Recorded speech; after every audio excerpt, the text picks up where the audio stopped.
চন্দ্রনাথ হাসিয়া বলিল, হিরু এসেছিল আজ আমার কাছে। বলে, কাকা বলেছেন তোমাকে তিনি একটা স্পেশাল প্রাইজ দেবেন। হিরুই সেবার ফার্স্ট হয়েছিল, আমাদের স্কুলের সেক্রেটারির ভাইপো। আমি প্রশ্ন করিলাম, কি বললি তুই? চন্দ্রনাথ বলিল, তার কাকাকে ধন্যবাদ দিয়া পাঠালাম, আর বলে দিলাম একান্ত দুঃখিত আমি সে গ্রহণ করিতে পারি না। এই প্রস্তাবই আমার পক্ষে অপমানজনক। চন্দ্রনাথের মুখের দিকে চাহিয়া ছিলাম। সে আবার বলিল, হেডমাস্টার মশাইও ডেকে পাঠিয়েছিলেন। তাকে উত্তর দিয়ে দিলাম, গুরু দক্ষিণার যুগ আর নেই। স্কুলের সঙ্গে দেনা পাওনা আমার মিটে আছে। দিন মাসের মাইনে বাড়তি দিয়ে এসেছি আমি, সুতরাং যাওয়ার প্রয়োজন নেই আমার। সেই মুহূর্তে উঠিয়া আসিলাম। ইহার পরই আমি চলিয়া গেলাম মামার বাড়ি। পরীক্ষার খবর বাহির হইলে হিরুর পত্র পাইয়া কিন্তু অবাক হইয়া গেলাম। চন্দ্রনাথের অনুমান অক্ষরে অক্ষরে মিলিয়া গিয়াছে। হিরু কলিকাতা হইতে দীর্ঘ পত্রে সমস্ত ফলাফল জানাইয়াছে। দেখিলাম 10টি ছেলে ফেল হইয়াছে। আমি তৃতীয় বিভাগে কোনরূপে পাশ হইয়া গিয়াছি। চন্দ্রনাথও 525 পায় নাই, কিন্তু একটি শুধু মেলে নাই। হিরু চন্দ্রনাথকে পিছনে ফেলিয়া গিয়াছে। হিরু লিখিয়াছে সে স্কলারশিপ পাইবে। মনে মনে দুঃখিত না হইয়া পারিলাম না। সত্য বলিতে কি, চন্দ্রনাথ ও হিরুতে অনেক প্রভেদ। চন্দ্রনাথের শ্রেষ্ঠত্বে আমার অন্তত সন্দেহ ছিল না। অপরাহ্নে 5টার ট্রেনে মামার বাড়ি হইতে ফিরিয়াই সঙ্গে সঙ্গে হিরুর বাড়িতে প্রীতি ভোজনের নিমন্ত্রণ পাইলাম। হিরু স্কলারশিপ পাইবে, তাহারই প্রীতি ভোজ। আমি কিন্তু প্রথমে গেলাম চন্দ্রনাথের বাড়ি। নির্জন বাড়িখানা খা খা করিতেছিল, কেহ কোথাও নাই। শয়ন ঘরখানারও দুয়ার বন্ধ। কড়াই একটা অতি সামান্য দামের তালা ঝুলিতেছে। সন্ধ্যায় হিরুর বাড়ি গেলাম। উৎসবের বিপুল সমারোহ সেখানে। হিরু ধনীর সন্তান, অর্থের অভাব নাই। চীনা লণ্ঠন ও রঙিন কাগজের মালায় নিপুণ বিন্যাসে তাহাদের বাড়ির পাশের আমবাগানটায় সে শোভা আজও আমার মনে আছে। হিরুর কাকা শৌখিন ধনী সন্তান বলিয়া জেলার মধ্যে খ্যাতি ছিল। তিনি নিজে সেদিন বাগানটাকে সাজাইয়াছিলেন। বিশিষ্ট অতিথিও অনেকে ছিল। জন দুয়েক ডেপুটি, ডিএসপি, স্থানীয় সাব রেজিস্ট্রার, থানার দারোগা, তাহা ছাড়া গ্রামস্থ ব্রাহ্মণ কায়স্থ ভদ্রলোকজন সকলেই উপস্থিত ছিলেন। হিরুকে স্পষ্ট মনে পড়িতেছে। লাবণ্যময় দেহ, আয়ত, কোমল চোখে মোহময় দৃষ্টি। হিরুর কথা মনে করিয়া আকাশের দিকে চাহিলে মনে পড়ে শুকতারা, অমনি প্রদীপ্ত, কিন্তু সে দীপ্তি কোমল স্নিগ্ধ।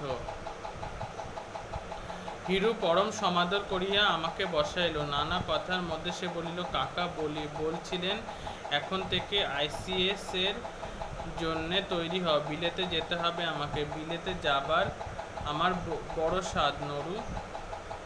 আমার কিন্তু বারবার মনে পড়িতেছিল চন্দ্রনাথকে, কিন্তু সেদিন সেখানে তাহার কথা আমি তুলিতে পারি নাই। হিরুই বলিল, আজ দুপুরে সে চলে গেল।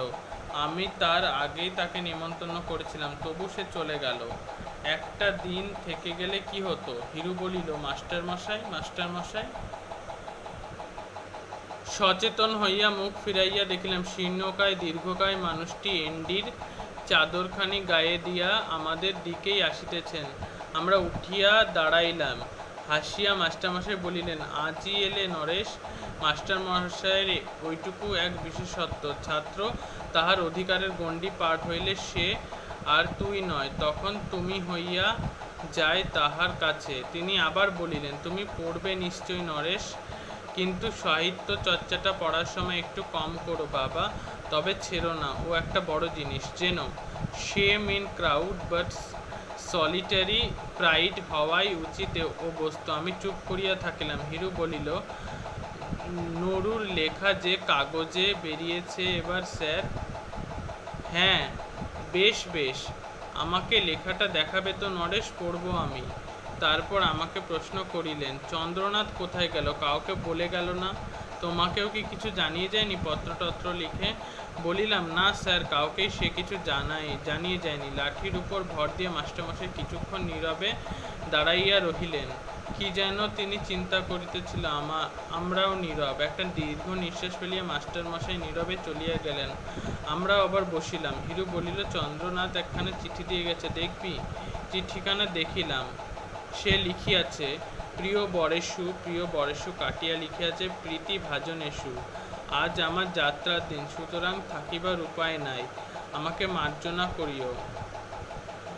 তোমার সফলতায় আনন্দ প্রকাশ করিতেছি, কিন্তু একটা কথা বারবার মনে হইতেছে যে এই উৎসবটা না করিলেই পারিতে। স্কলারশিপটা কি এমন বড় জিনিস, ভালোবাসা জানিবে ইতি চন্দ্রনাথ।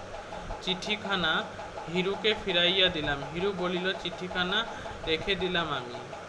থাক, এইটেই আমার কাছে তার স্মৃতিচিহ্ন। সে আবার প্রশ্ন করিল, আচ্ছা কোথায় গেল সে? করবেই বা কি? সে যেন নিজেও এই কথা চিন্তা করিয়া দেখিতেছিল। উত্তর দিয়াছিল, জানি না, কিন্তু কল্পনা করিয়াছিলাম কিশোর চন্দ্রনাথ কাঁধে লাঠির প্রান্তে পোটলা বাঁধিয়া সেই রাত্রে জনহীন পথে একা চলিয়াছে। দুপাশে ধীর মন্থর গতিতে প্রান্তর যেন পিছনের দিকে চলিয়াছে। মাথার উপর গভীর নীল আকাশে ছায়াপথ, পার্শ্বে কালপুরুষ নক্ষত্র সঙ্গে সঙ্গে চলিয়াছে।